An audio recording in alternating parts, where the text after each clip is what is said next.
We've been doing these weekend death lineup shows, which allows us to get caught up in all the games, including last night's. What would you even call that? That was like a Detroit team that wanted to come into San Francisco and show the Warriors how much better they have become. And the Warriors standing their ground and saying, "We see you, but we're a lot better than we were too." And that was a really, really good basketball game. And I thought a nice little preview to what playoff basketball could look like for both teams, actually. Yeah, I mean that's a team where the Warriors used to play them on like a Tuesday night, and we're like, okay, let's go, cheap tickets. But that's a team I would love to see in person now. Like they are very, very feisty, physical, athletic. And yeah, I remember we went like a year or two ago, and we were like, oh shoot, like this Jalen Duren guy is gonna like haunt the Warriors for like years to come. Like he looked like he was a good player against us. And you remember that game? Clay hits that three on that long pass to tie the game, and then they themselves lost the game on a late second shot. It was a buzzer beater by Saddiq Bey. I think it was bad defense by JP or something like that. Okay, so what are we going to talk about today? I want to spend some time talking about Steph Curry because I saw a stat that for the last month he is like in the upper echelon of NBA scoring. We'll talk about Jimmy. We'll talk about our favorite player, who is actually not Steph, and that is Guy Santos, because he is getting a lot of playing time, including a lot of minutes and a lot of clutch minutes, especially last night. And there's something's going to have to happen when Jonathan Kuminga is ready. He has not been ready.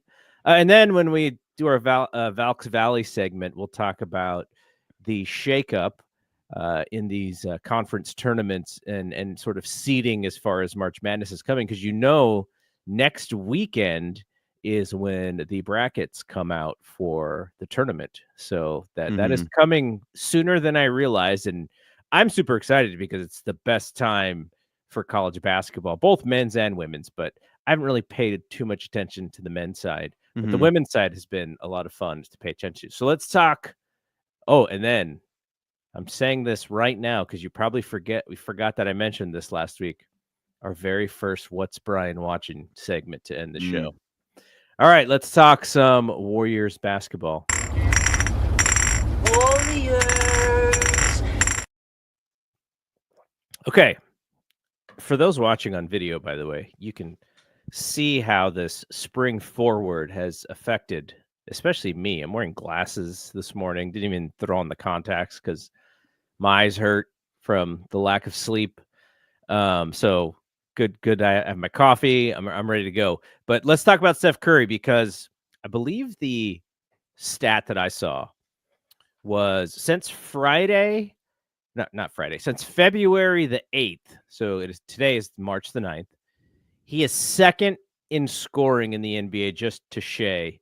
Shea's averaging 33 points. Steph is just over 30, almost at 31. And that has everything to do with Jimmy and to do with, sometimes Steph gets hot in the second half. That's just always been his career. He'll have some first halves that are good but not great, and then the second half, for whatever reason, is great. Now, we haven't seen that, I feel like, in a couple years. When's the last time you saw Steph this hot that you can remember? I mean, my mind immediately goes to that one February where he was like averaging he was like posting a lot of 50-pointers or something like 40-pointers in like 2021 to 2022. But I mean, the Sacramento Kings series, right? Like he was just on another planet. Then that was most recent, I'd say. And of course, before that, the playoff run in 2022. But yeah, those are the ones that come to mind. Now, do you think, like what I said, is this solely a Jimmy thing? Or are they doing other things to help to clear him out, to get him space? He's still making some really hard shots, by the way. Yeah. Like, it's not like these are wide open threes that he's taking. There's a sense of alpha dog in him. And, it's kind of what we've been talking about with the Jimmy thing. Like, Jimmy brings a lot of things, but what he also brings is a ton of confidence because he is unshaken. Like he doesn't smile, he doesn't get mad. He's just the same consistent, determined face. And I think that has given Steph like a little bit of like, yeah, we can actually do this because Jimmy, no one's shaking Jimmy, and Steph just looks like he wants to show people that he's still one of the best players in the league. Yeah, I mean, not to say like I've been in this situation per se, but I can imagine it's like, you're about to get into a fight and you feel way more confident because you have the biggest dude. But not to say the biggest dude's throwing any punches or anything. It's Mhm. just you have that guy, so you feel more confident. That's kind of how I feel like this situation's been playing out, where I don't think Jimmy's been that amazing until recent. So I think that just his presence has given Steph like, okay, I'm gonna try now and I'm gonna really try. And I think that he's been capable of this, but I think we even said it. Like I just like he has no help. There's no reason. Like there's no point. Like I would hate to be, we were gonna be what the Phoenix Suns are if nothing ever happened. Like we would just continue to lose and lose and lose, and we wouldn't have made the playoffs or we wouldn't have made the play in. So yeah, I think just having Jimmy Butler there just gives them confidence, even if he's not playing outstanding, which I feel like he wasn't until last game he was awesome. Game before against the Knicks, I felt like he was good. But there are just so many times like where he's just like, I'm like, man, this is what I meant to text my buddy Obi, like, is this what I'm supposed to expect? How about when he's just sometimes goes up for like just trying to get contact that he misses like wide open layups. Have you seen that? Mhm. I'm like, what the hell's going on here? Draymond does the same exact thing. He just doesn't do it in a very athletic way. Like, Yeah, but I trust Jimmy to make more of like a simple layup than I do Draymond. yeah. You know, So the Jimmy thing, he started shooting a three last night. hit two of them. I think It shot does maybe not three it of does them. not look like it's going in. It actually looks like it has a very small percentage of chance of going in because it's a line drive, and sometimes he's like kind of shooting it off 1 foot. Mm-hmm.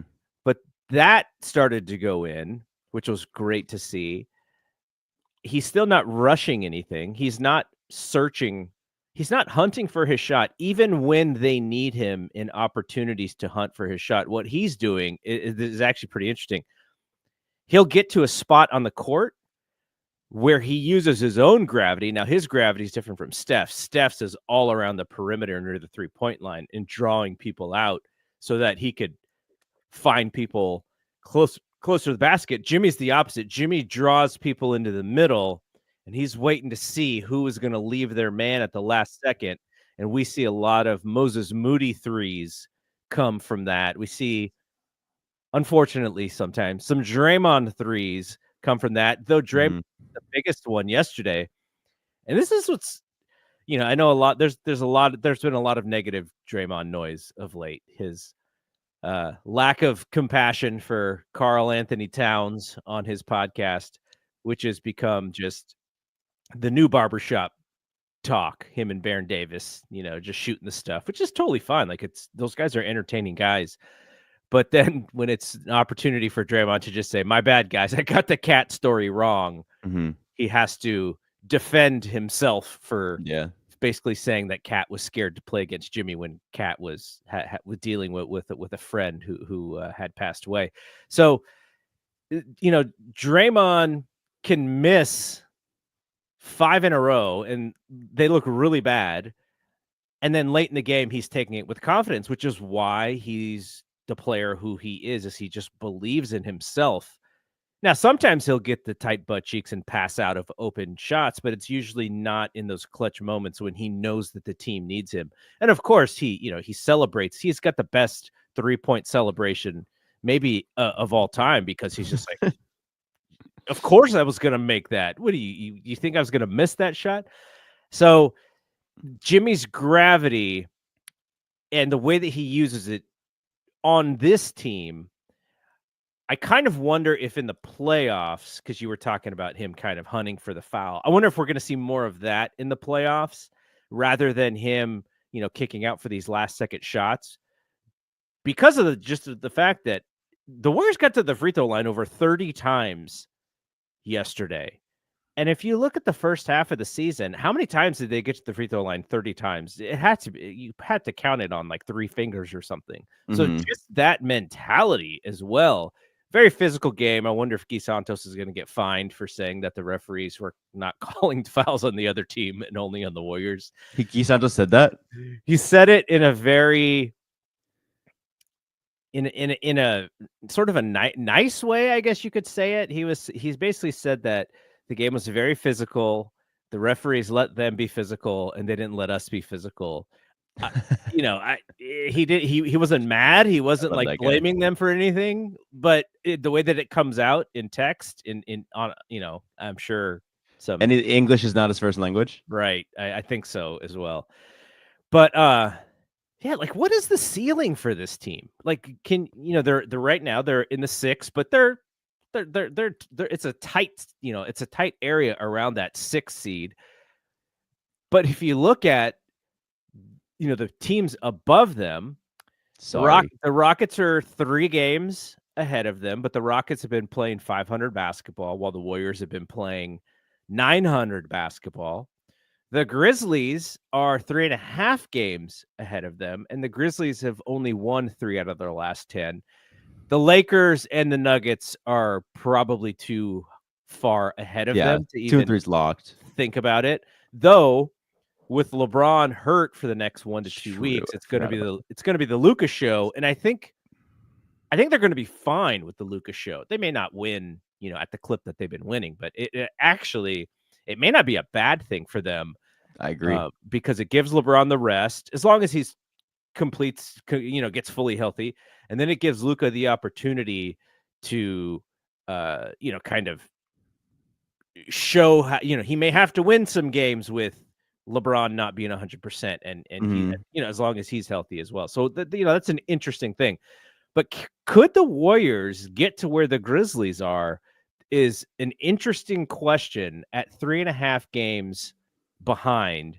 And we have, let me count out the games for the rest of the season. The Warriors have 6, 7, 8, 9, 10, 11, 12, 13, 14, 15, 16, 17, 18 games left. They do play the Grizzlies once more. It is, in the middle of that 18. But is it feasible, or should we just be happy with 6 and just be like, okay, we're locked in, they're good for 6? Because chasing 4 would probably mean more tread on the tires on Steph, Draymond, and Jimmy. Yeah, I mean, I think we should just be happy with 6 just based on what we saw last year and based on what we saw just, up until they got Jimmy this year. But I think it's all like dependent on injury, of course. Like I just think if any one of, Steph or Jimmy go down, then we're, one of the like I just feel like the drop off for the Warriors if they don't have one of their stars is just maybe the biggest drop off out of any team in the league. Like not like that 76ers game was a little fluky, don't get me wrong, but I still think they might drop to the level of like a Phoenix, whatever the Phoenix San Antonio area of the bracket is, if Steph or Jimmy, we haven't seen Jimmy, do what Luke is about to do and try to will a team without his co-star. But I imagine it won't go great just because I think I said it last week. Like there's just so many complementary players on this roster, like, which isn't necessarily a bad thing for contending reasons, but we don't have someone that can just and we're waiting for Kuminga to come back and maybe that could be the guy, but we're waiting for someone to be like, okay, Steph or Jimmy are out. Like, how about you? Can you help us get 30? Like, can you try to get 30? I know Pajemski's done it once or twice, but he's not someone I'm depending on per se to do it. I don't think that's, but yeah. So I'm okay with 6, but I think 4 is realistic. It's just completely dependent on health, like it is for a lot of teams. But I think just for us, it's the margin for error is so much higher. Yeah, for sure. Let's talk about Jonathan Kuminga. Still not back. I'm actually really surprised that he's not back because he is a younger guy. You don't, this is the ankle injuries are ankle injuries. They're kind of a bummer, and it just takes so long sometimes. But I just thought, okay, young dude, he's going to get back quick. This is not like an older person hurting their ankle. But no, this is a really, really tough ankle injury he's dealing with. And I think the idea is that he's going to be back sometime during this homestand, but this homestand is also 4 games long. So I don't know if it's going to be no, I'm sorry, it is 6 games long. So I don't know if it's going to be in the beginning. It sounds maybe more towards the middle or the end. So, the Warriors play tomorrow, which is Monday night against the Trailblazers, Thursday night at home against the Kings, Saturday night at home against the Knicks, then Monday again at home against the Nuggets. So I don't know. We're talking Knicks time frame, Nuggets time frame. I don't know. Then it's Giannis after that. So there's some pretty interesting games that they have coming up where they're going to be kind of measuring themselves, right? Like that Nuggets game is a measuring stick game, I think, for them, as long as both teams are healthy. Nuggets have had their number pretty Since much the playoffs. ever since the Warriors beat them on I don't their think the run. Warriors have won a game against Denver since maybe one where Denver rested everyone towards the end of the season. Like I feel like that did maybe happen one time, but getting rid of that game, I feel like the Warriors have not beaten Denver since that playoff series. Where would you like to see Kuminga sprinkled in here? Because there's there's some matchup stuff. There's almost every team is bigger than the Warriors, but when you have the size of Kuminga plus the athleticism, he can create havoc for other teams defensively as well. So I would actually Sacramento. The Portland Sacramento games are great for him because Yeah. those teams are not as good, but those teams are also playing really hard at the same time. Those teams are not giving up necessarily. They sort of feel like Portland doesn't have a chance, but they have young players who are not looking to lay down necessarily. So those are interesting games. They made Denver and Milwaukee a back-to-back. Yes. That's my goodness. I understand back-to-backs, but I don't understand like the NBA, like, wanting to showcase its product. Let's put back-to-back. Here's this old team, and let's do it for Denver and Milwaukee. Well, but then they go, but look, we're giving you the Raptors 2 days later, so that's when you can rest all your guys. And I'm just saying, yeah, but the best chance for like Steph to play. I mean, okay, do back-to-backs, but do like Toronto instead of Milwaukee, and then do Milwaukee 2 days later. Anyways, continue. Yeah, so the Warriors right now 36 and 28.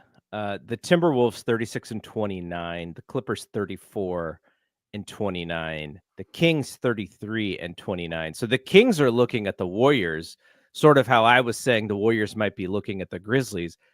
It's gonna be a tough game. The Kings do not like the Warriors, and the Warriors punked them last time too. Yeah, and the Warriors still sort of look at them as like a little bro, even though the Kings booted them out of the play-in last year. So, how are the Kings been playing? What's their last 10? I'm trying to look at it right now. Their last 10 is 7-3. They've been playing well, and they just whooped. I don't know. Actually, don't know if they whooped, but they won that Spurs game where Fox came back. Oh yeah, no, they whooped them. Okay, because they beat them pretty handily. And poor Mavericks, poor Clay, 32 and 32. They are losers of 4 straight. They're kind of spiraling out of it. No Kyrie, no Luka. It's sad for Clay, thinking you sign a contract and the defending Western Conference championships. You're playing with one of the best players in the league. Luka's not playing a lot. Clay's like the old dude, just probably thinking like, man, you're supposed to be carrying this team, bro. Like you can't even get on the court. And yeah, it sucks for him. I feel really bad for him. Not that, he's getting paid. You shouldn't really feel bad for these guys, but just his sort of up and down journey exiting the Warriors. It's a safe landing spot. Imagine some of the things that Nico Harrison probably told him to get him to sign. The shystiness, the grifting of Nico Harrison here. But yeah, poor Clay. I feel bad for that guy. Yeah. I was having a conversation in my like basketball group chat, and I was saying, man, I wish like we could just switch Buddy Hield and Clay. And Obi took the side of like he thinks Buddy Hield's better for this team, and I took the side of Clay. But I mean, I think there is like pros and cons. Like, I don't know if Clay would be okay getting benched the way Buddy Hield does on this team. You know, like I feel like a Steph quote came out recently where he was, you know, I've texted you a couple times like, man, it just looks like they hate Buddy Hield on the court right now. Like, I'm pissed off at him. I'm sure everyone's pissed off at him. And then a Steph Curry quote came out a couple days ago where he was like, I love Buddy Hield. Like, he is such a pleasant like locker room experience. He keeps the vibes up. It's not a verbatim quote. This is just summary of what it meant to me. And he was just to me, he was saying like not like a shot at Clay, but a little bit of it felt like his vibes in the locker room are Yeah, like so that's what important. it sounds like. He is very well liked, not only Yes. by his teammates, but also by the media. He's Yes, cracking I those keep dudes up in hearing the yeah. back. But I think that's important, and I think Clay would fit better on this team from a player's perspective. But man, that attitude stuff is like we always heard it from the plus minus guys of how like that was like a drag for them last year was just Clay's attitude on everything. It just looked like he just didn't. He was just like annoying and didn't want to be there. So You know, the gracefulness of look, I'm going to stick up for Clay for a second here because if Clay decided to accept, let's say Clay was like, guys, B pods is the future. I'm going to accept being the heat check guy off the bench and a 6-man role. I saw Andre do it. Andre was great. I can do this.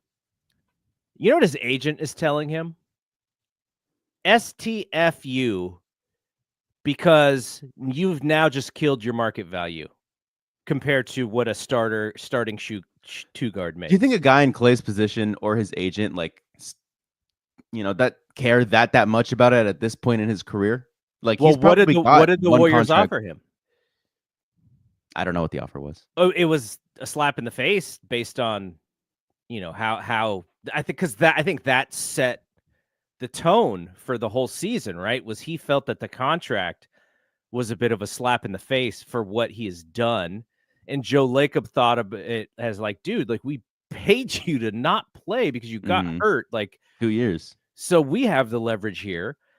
But then when you have a Dallas Mavericks who are very willing, like that's why the NBA free agent market is what it is, because you have teams who have space who can't get their A guy or their B guy, and they go, well, this guy fits and he's still good, hopefully.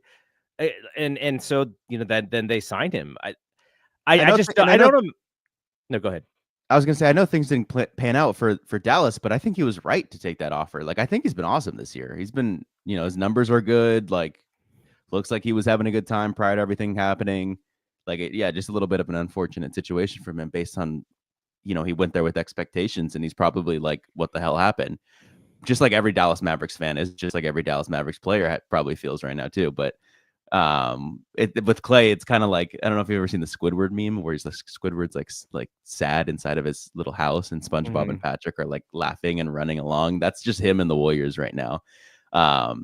It was that way I to thought start you the were season gonna too. say the Wolverine meme of him looking at the On his picture and bed, being sad, and it's like the picture of Steph and Draymond with Jimmy.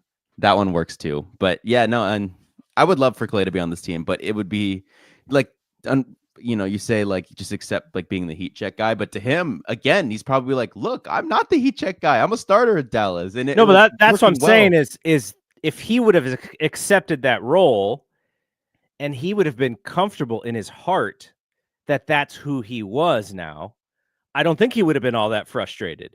But he was clearly not. He was clearly like, no, you guys are trying to put me in this role, and I am actually here, and you guys want to put me here, and that's why I'm frustrated.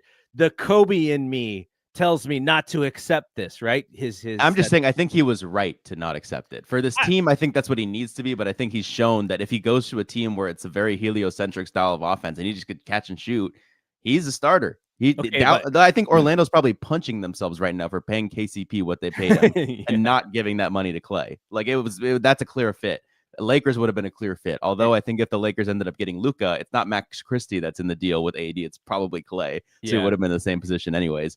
But yeah, you talk about a lot of these teams where it's just drive and kick. Oh, boom, Klay Thompson's a starter on that team any day. For conversational sakes, though, if Klay was a happy guy last year, he probably plays better. The Warriors play better. We probably Maybe still he lose comes to back. Sacramento. Yeah, they probably maybe, or if they beat Sacramento, they're losing to whoever Sacramento lost to. So yeah, no, it's just you watch him, and Klay will always be kind of upper tier for us.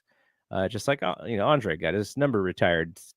Always root for those guys post Warriors career, even if they're playing against the competition. But now, from a fan perspective, the Warriors kind of don't have to worry about Dallas right now, and Not at all. maybe not for any of the near future either. So it's not even like Klay comes back as the villain, because that would be, pretty bad too. It's like all of a sudden Klay's the one shooting the Warriors out of a playoff spot or whatever, and probably Phoenix flexing on us. Phoenix probably jumps in now after I thought they were dead in the water, but they're probably going to jump in and take Dallas's spot. What a terrible, terrible way for Dallas to go out. Like, that trade happened, and I was like, terrible, terrible, terrible, terrible trade. But I think they're a contender this year. And then AD goes down right away. And then you lose Gafford. Lively's out for forever. Kyrie tears his ACL. It's like whatever can go wrong for this team is, going to continue to do so. And Suns are still 5.5 games out of the 9 spot. But they just need to be at 10. Are they at 10 right now? No, the Suns are at 11. The Suns are 3.5 games behind the Mavs. That's what I'm saying, though. They just need to get to 10 and kick Dallas out of 10. So, yeah, if they're only 3.5 back, I think that's, they're only 2.5 back from Dallas. That's 2.5, right? You're right. 2.5. Yeah, no, I think they're going to take Dallas' spot because Dallas has no one. They just have Klay. Klay's their best player right now. Yeah, but what does getting to 10th do for the Suns? It's just nothing. I just thought that they were absolutely going to miss this entirely. And which I think KD still will, but I thought like for sure he was not going to be on that team. I think for sure he's a Houston Rocket. That's my opinion. I haven't heard all of the podcast yet, but Bill and Waz and House were talking about, they're doing their worst contracts draft. I listened to it. Oh, you listened to the whole thing? I haven't listened to it yet. But early in the show, they basically they have a question. Is the Jimmy fit better than what the KD fit could have been? And what do you think about that? I know. I wasn't sure. They have been steadfast on that. They thought that the Jimmy thing was going to be awesome. And I wasn't like as optimistic as them. And they've been right. But hell, man, KD is just... I don't know if I'd be willing to go that far. But I will say you're talking about vibes, right? We were just talking about the Klay vibes. KD, not the like most jovial, friendly guy. Like he's a superstar. Well, have you listened to the segment that have you gotten past this segment? No, where I just heard them start to talk about it. Okay, because I think it was either House or someone brought up like, "Hey, man, we just watched Jimmy Butler like be bad vibes for a long time too. Like, Jimmy's not voided from this conversation either." And I think he's right. It's just classic. Like, if everything's going well, everyone's happy. If not, then people get mad. But I think what Jimmy brings by getting to the free throw line and finishing at the rim is probably what I'll put ahead of him. Kevin Durant's a better player, but we needed that dimension to our offense to make me think that we can go to the championship. I think defensively is where it's way better. And it's not because Jimmy is this perfect one-on-one defender. He's just so smart. Like, he's actively hunting for these teams to make these bad passes so that he could tip balls or he could steal balls. He's like, he's just watching these guys make bad plays and he's jumping on them. And Kevin Durant is at this point in his career, he's not going out to the perimeter as much, and that I think that would hurt the Warriors a lot defensively, just because they're already they're already so small as it is, and then when you have KD probably playing a whole lot of power forward, I don't know, maybe and I don't know, maybe they would figure it out, because KD is also a very smart player. But that is the one difference that I think. Well, actually, I think the thing that we're not talking about here is, which I didn't think about when they were talking about it in the podcast, who do we lose to get Kevin Durant? We lose a lot more. And I think every single depth piece has been important. Not Gee.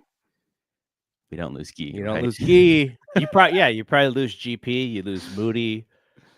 Yeah, I mean, Probably Kevin Durant's possibly right JK. when he talked about in Draymond's podcast. Like, I cost a lot. Like, he understood what happened. Like, I think he now understands after the Brooklyn thing went down. He was like, they had to give up Mikal, they had to give up Cam, they had to give up Jay Crowder, they had to give up 7 first-round picks. Like, that's a lot of depth, and the same thing would have happened with the Warriors, not to the Mikal Cam extent, but yeah, probably Kuminga and Moody and maybe Pod. Like, it would have been a lot, and He's not going to it wouldn't have cost been as that good. much going forward, though, because he just makes so much money, and he blows up the spot in a sense. Not him personally, but him as the savior to save these franchises. He actually has not saved them the way that people. That's why I thought think he was. Houston makes sense because they just don't have to give up much, and they could just give like it's just like Fred VanVleet and like give the Suns their picks back, and I think that does the trick.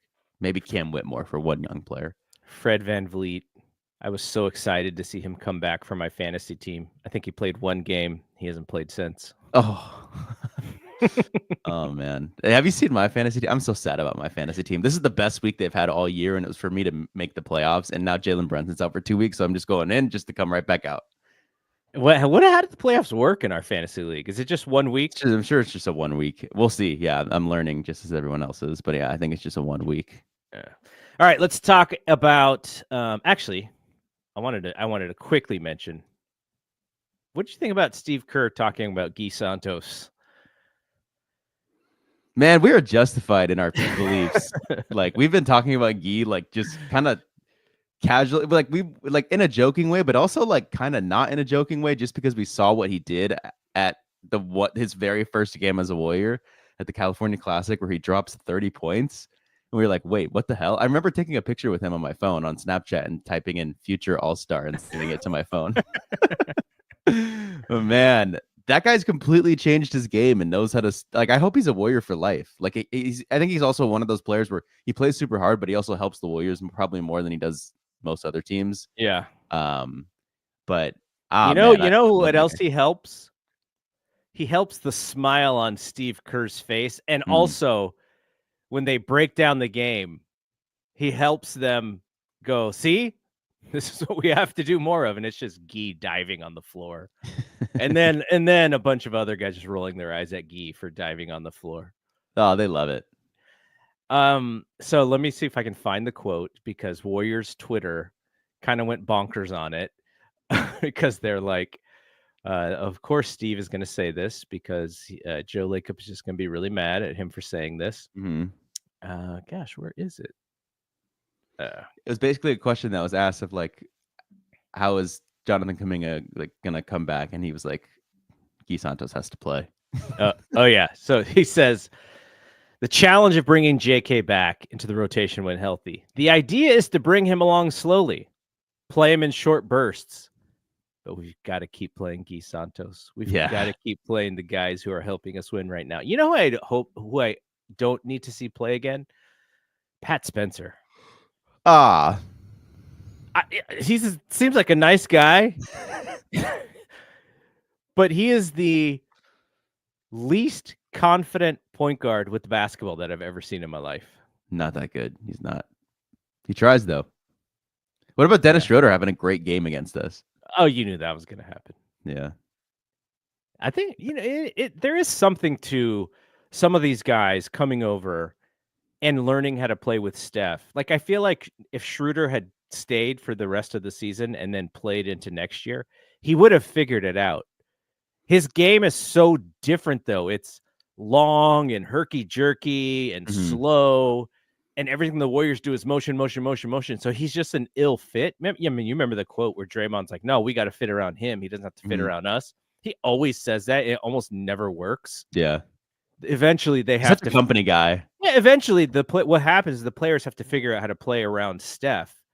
And there's just an expectation of, our whole offense is running these motions to utilize either the defense leaning to Steph to open up guys or the screens, and you got to be pinpoint in your accuracy in getting the ball to Steph at the right time, because he's always got multiple people hugging on him, and that's just not Schroeder's game necessarily. Like he's like way more like ISO and like I said, long Yeah. and herky jerky, and he's I not feel like like the quickest, but he could get to the rim because he's a little long. It just didn't fit for whatever reason. I feel like the similarity though that could fit if everything's clicking on all cylinders is just like both the Warriors and Dennis Schroeder as an individual basketball player. Like they create chaos and they strive, or they play well off of chaos. And I think that that they could have eventually figured out. Like I would like Dennis Schroeder on this version of the Warriors right now. Like I think it would work. But yeah. But he would take minutes from pods.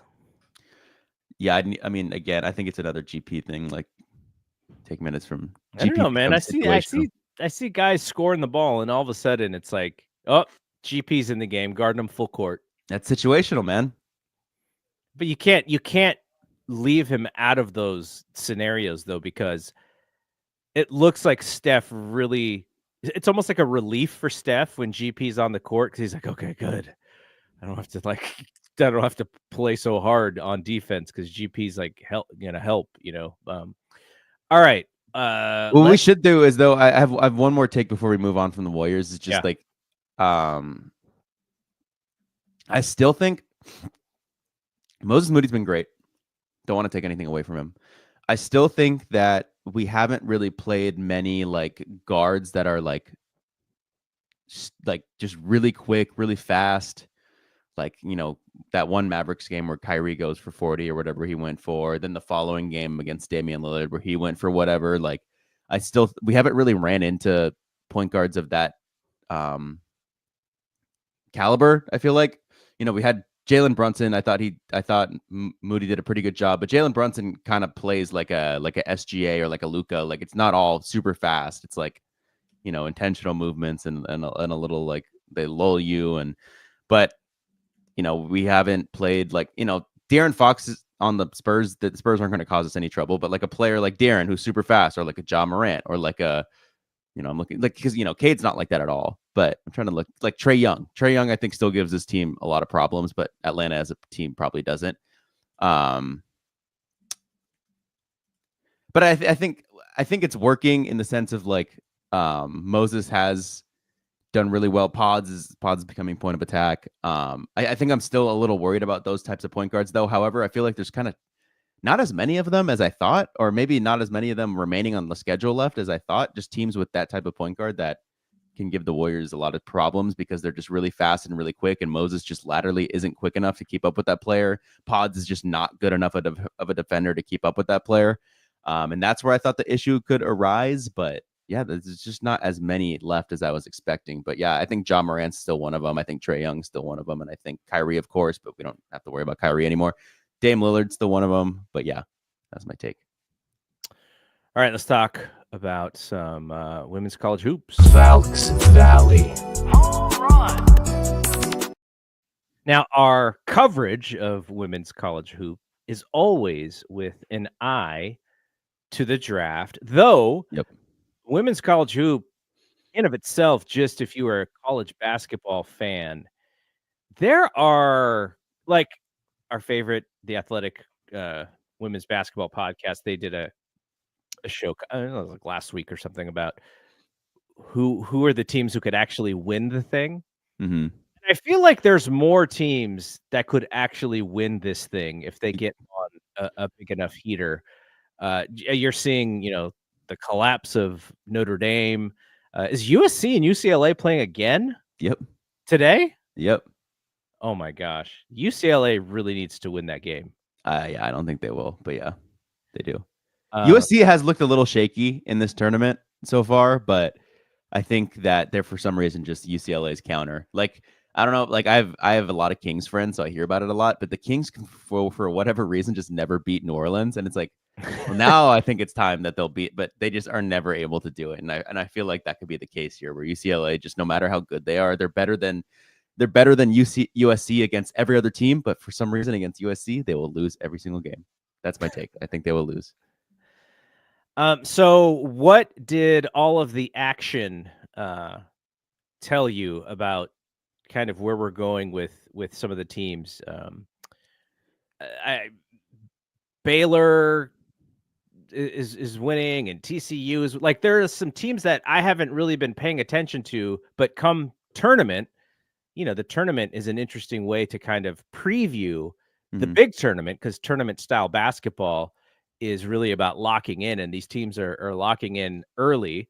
But UConn seems to have had a fairly easy run through this tournament, but then you have other teams like Texas and South Carolina, like that's 1 versus 5 right now. UCLA and USC 4 versus 2.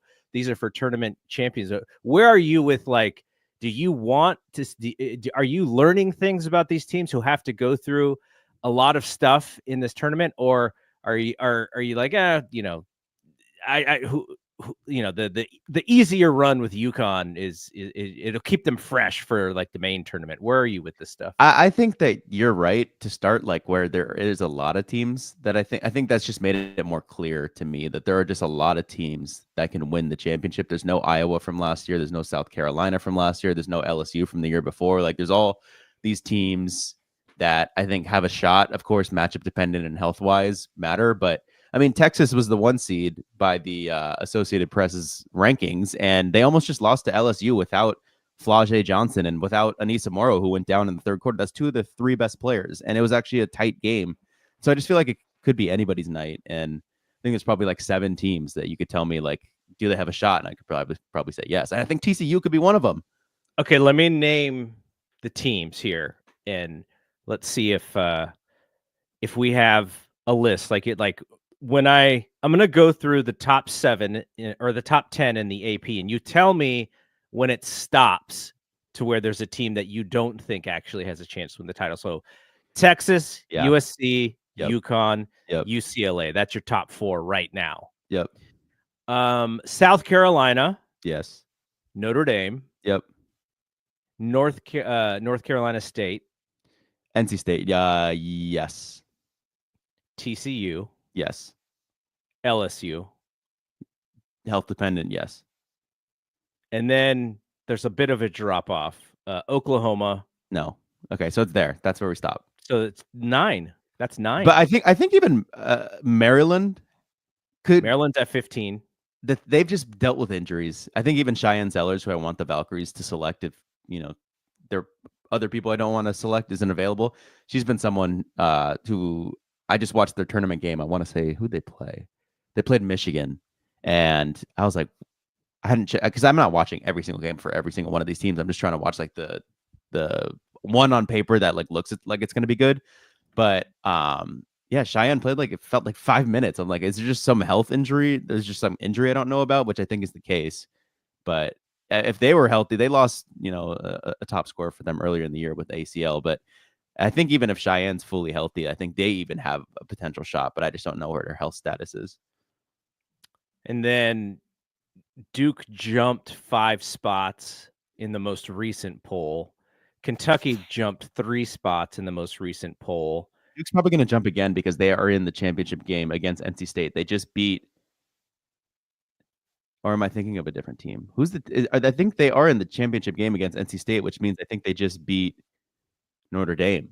Notre Dame just keeps losing, but Notre Dame's, I think, the team for me that can beat any team, but also lose to any team. Not only are they in the championship game, but as of this recording, it is the end of the third quarter, and they are beating North Carolina State by 3 points. But now 5 points. I'm watching ESPN's website right here. I have that one recorded. I'm gonna have to check it out. I mean, it looks like a close game, so I don't think we're spoiling anything for you. Mm-hmm. And then some of the other teams that have been rising. You mentioned Maryland, West Virginia. Baylor jumped all the way from outside of the top 25 to 17, and then they were yesterday's big winner. So they play TCU. I wonder if we can have a new number 1 seed if Texas loses today. So who are your 4 number 1s right now for the March Madness? Today could change everything because you could say today South Carolina's not included, but if they beat Texas, then they have to be included, right? But just right now, who are the top 4? Is it Texas, USC, UConn, UCLA? UConn, UCLA. I mean, yeah, at 11:21 a.m. on this very day, I think those are the four. But Okay, so I mean, and this is the reality of the situation. One of UCLA, South Carolina, Notre Dame, NC State, TCU. Some of those teams are going to have to be 2 seeds and not 1 seeds because you only have 4 1 seeds. yeah, And so basically what we're saying is, we can go down to 9, and then there are some teams that are in the teens who have an outside chance, to win in this thing. You're talking about teams as 2 and maybe even as a 3 who have a shot to win the tournament, which is great. Because I feel like last year when we looked at the brackets, and last year I was not educated at all when it but came we to still this. probably got the top 4 right. Like, Yeah, even though because we it went was that easy. Like Yeah. there was a clear upper top in the thing, and now it looks like there's way more depth, at least in the top teams. A lot of times you see, in the bottom seeds, they just get blown out like crazy. But yeah, this is going to be a really, really fun tournament. And let's end with this, which is the stars that come out of the tournament. I think even though from a television standpoint, this tournament is not going to do the bonkers numbers that last year's tournament did, just because there's no Caitlin. Like, there's no Caitlin, Mhm. there's no Angel Reese. Like, those are the 2 biggest stars of women's basketball last year, and you don't have them this year. It's going to be much more of a spotlight on Paige for sure. Much more of a spotlight on Juju. Olivia Miles, and then all 3 women on Notre Dame, especially if they go on a run. Is there somebody that you think has the potential to be kind of the darling of the tournament, who maybe people aren't talking about right now, but if she has a really good tournament, all of a sudden, you're going to see her in a lot of the marketing and a lot of the promotion, and it's like, oh, this person has like charisma. Is there anyone? I mean, I think Hidalgo I think she is already such a big name, but I think for like a national audience, like if she just puts on one of her games that I've seen this year, and she is just so charismatic, like I think she is like the clear, potential star for women's basketball. But I think an easy one is also Madison Booker, who is the best player on the #1 team that I don't feel like gets talked about. I don't know if there's like charisma oozing from her, but she's just a good player. Mm-hmm. So those 2 for sure. I mean, AZ Fudd, I don't know what the last time she's been in tournament play for UConn. Sarah Strong on UConn. And then UCLA, like I think a lot of people probably know who Kiki Rice is by this point. Just based on the show she was in. I'm trying to think like any other top, but that might be, the few that I can think of off rip. Okay, let's end this show. Like I said, we have a new segment. We're going to try and end this show with quick segment. It won't be long, but taking advantage of Brian's interest in the theater industry, in movies, and is called "What's Brian Watching?" All right.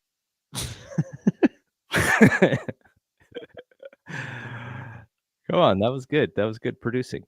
You don't have to go through more than one. You can kind of do maybe your favorite thing, or if there's more than one favorite thing. What are you watching? I went to the theater on Thursday to watch Mickey 17, which is that as wacky as it looked in the trailer? Yeah, but I loved it. It's Bong Joon-ho's latest film. He was the one who directed Parasite, that won Best Picture a couple of years ago. So he does casted Robert Pattinson, who I think is just like fantastic, who plays like the lead and the supporting. So yeah, I mean the whole movie thing, like I don't have like the historical knowledge that I want to have nor need to have or need to have. Like I can think of it like for the NBA. Like sure, I wasn't like deeply in love with the NBA when I was like 7 or 8 years old, but hell, I was aware of it and I knew it and I knew the players. So now at this current time, I could talk to people and they were like, "Oh, do you remember this time?" It's like, Yeah, I do actually remember what was going on at this time. But for movies, I never really watched many of like the quote unquote best movies of all time growing up. So I'm trying to do Mhm. that now and then gain that historical knowledge as well, because I feel like that is important for like hobbies that you're getting into, is to like understand, what happened leading up to when you got into it. So yeah, all that to say is like this segment's what's Brian watching, and if anyone hears an actual movie lover and they're like, wait, he hasn't seen this, he hasn't seen this, he hasn't seen this. No, it's all about time too. Like not everyone has time to watch all these things, so you'll get to them eventually. And I'm trying. But yeah, Mickey 17, and I want to see Queen of the Ring. I don't know if you ended up seeing it I yet. saw it. Did you like it? Did you like the Iron Claw? I did. Okay. Here's my kind of quick and dirty on Queen of the Ring. It is an old story from the 50s, from the 40s and 50s technically. It is a different time and place, obviously. They are trying to portray wrestling. They're trying to take advantage a little bit of like this rebirth of WWE, but at the same time, like wrestling was way different back then. The thing I was most interested in is Ash Avildsen, who is the director. He is the son of John Avildsen, who directed the first Rocky and the Karate Kid. And both of those movies are essentially underdog stories, and you see the rise of the underdog. And in one scenario, in Rocky, he doesn't actually win the fight. Spoiler alert. But he proves what he wanted to prove, which is that he could go toe-to-toe with the champ. He gets the girl, all of that good stuff. And in Karate Kid, Daniel LaRusso, the pipsqueak, actually wins the karate tournament, beats the big bad Johnny Lawrence from Cobra Kai. So that underdog story is great when you're at the movies. You're cheering at the end. Yeah, you feel it. You didn't get a lot of that in Queen of the Ring. Now, again, it's not really that story, though. I think there could have been opportunities to tell that story. When I watched the Iron Claw, like the Iron Claw is like a very fictionalized version of what happened, but there were still moments in that movie where you felt tons and tons of emotion. Like there's It's like a lots of drama. sadness. You're like, oh my gosh, I can't believe this happened. There's not really much of that in Queen of the Ring. So that's the thing that I was most disappointed in, is like I thought I was gonna get some, feeling out of this movie. And what it is it's a semi-accurate portrayal of what really happened in the wonky carnival world, of professional wrestling back then. I'm still interested. I think you should see it for sure. There's some interesting performances. Mm-hmm. The woman who plays the lead, you said that she came from Arrow or whatever, that TV show that you used to CW. watch. Yeah. She's really good. I mean, she's really fit. She worked her butt off to look the part. Mm-hmm. And yeah, I thought she was really good. I think if they would have told the heel of the movie, the bad guy is a guy by the name of Billy Wolf, who was her promoter, and he was far more evil than they showed in the movie. And I think if they would have dialed up his evilness, you would have really felt for the Mildred Burke character a lot more. Mm. But they did not do it in that way. So what after Queen of the Ring, like what's coming out soon that is on your list of like gotta go for today? Opus comes out next week. It's starring Io Edebiri. She's the yeah from Beef. Or no, sorry, not from Beef. The Bear. The Bear. Yeah. Yes, and she's been in a lot of things lately. But this She is was like her she was on first. SNL. Did you see her on SNL on the 50th? Yeah, she was good. She I think this is her first like lead film or television show, quite frankly. So I think it's like the director is Michael Anthony Green or something. It's like his directorial, maybe one of the first movies he's made, but I guess he's friends with the Big Picture hosts. Oh, okay. But I think it's like, if I can, like, I haven't seen the movie. I've only seen one trailer, and what I got from it is like Io's like this music journalist, and like she gets invited to say like like the Kanye West like peak of his powers. Kanye West like invites the music journalist to this album reveal party, maybe at like this private island, and then she goes and it like turns into like some culty experience. Oh, So I could be completely wrong on like it's not this version's Kanye West by any means. I think it was like this guy hasn't dropped music in forever and he's like a legend and he's coming out of the woodworks to drop music. I don't know who that would be. And is he playing a flute instead of rapping? Because then it could be Andre. It could be Andre.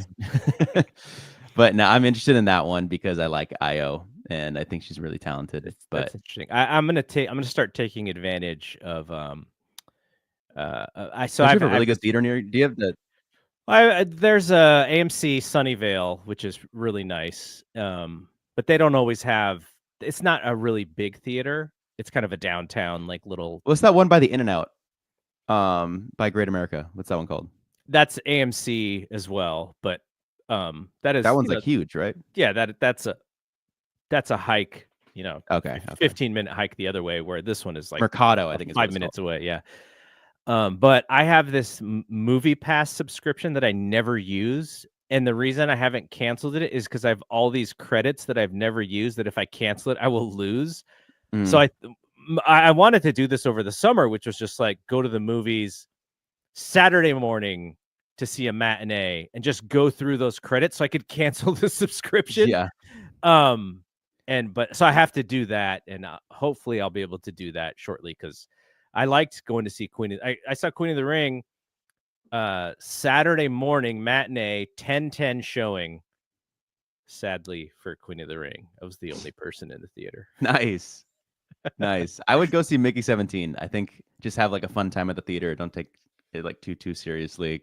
But there is like pull back the curtain like themes. But Pattinson did a good job.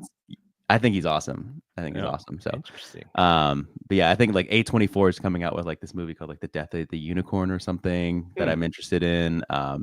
My guy Tim Robinson, I think that guy's really funny on I Think You Should Leave. He's coming out with a movie with like Paul Rudd called Friendship that I think is coming out soon. But yeah, Mickey 17 is that's a movie that a lot of people were waiting for a long time. That was supposed to come out like this time last year. All right, you got to share your Letterboxd profile or whatever with me because I only jumped on. Yeah, I'll text you. Because I jumped on because I want to watch some more new movies, and also I'm going through all the rewatchable stuff, and I'm kind of not watching as closely because I'm doing other stuff, but I'm trying to watch all the stuff that they're going to talk about, and so then I'm just watching more movies of late. So yeah, all right, and then with the Oscar stuff though, I said like the one that I think can go differently than what I chose was Timmy and Adrian Brody, and it ended up being Mikey Madison and Demi Moore. Yeah, that was surprising. That was cool. The Anora did a sweep basically at the Oscars, and what's cool is that I actually went to a showing for Nora with my buddy Eric at the AMC Metreon here in San Francisco, and it was actually a director Q&A. So I got nice. to see Sean Baker take questions and talk about the film, like just it's as if you go to just a regular movie theater. Yeah. And then did you ask anything? No, I was just experiencing, just letting them. There's a lot of us, but by the way, yeah. I hope Adrian Brody, who played Pat Riley, by the way, in that Lakers series on HBO, I hope he never wins anything again. I don't want to see any more speeches from him. I thought it sucked. That was so bad. I was like, get this dude off the stage. There's a reason they're playing the music because they don't want you to talk anymore. Yep. All right. That's it I think we're probably going to have to go again next week as long as our schedules are fine because the Warriors play again on Thursday. Thursday's been our recording day, but the Warriors have been playing a lot of Thursday games, so we haven't been able to record. So next weekend, probably next episode, and then Brian can tell us what else he watched at the end. All right. That is it from here. For Bri, I am Double G. See you when we see you. Peace out.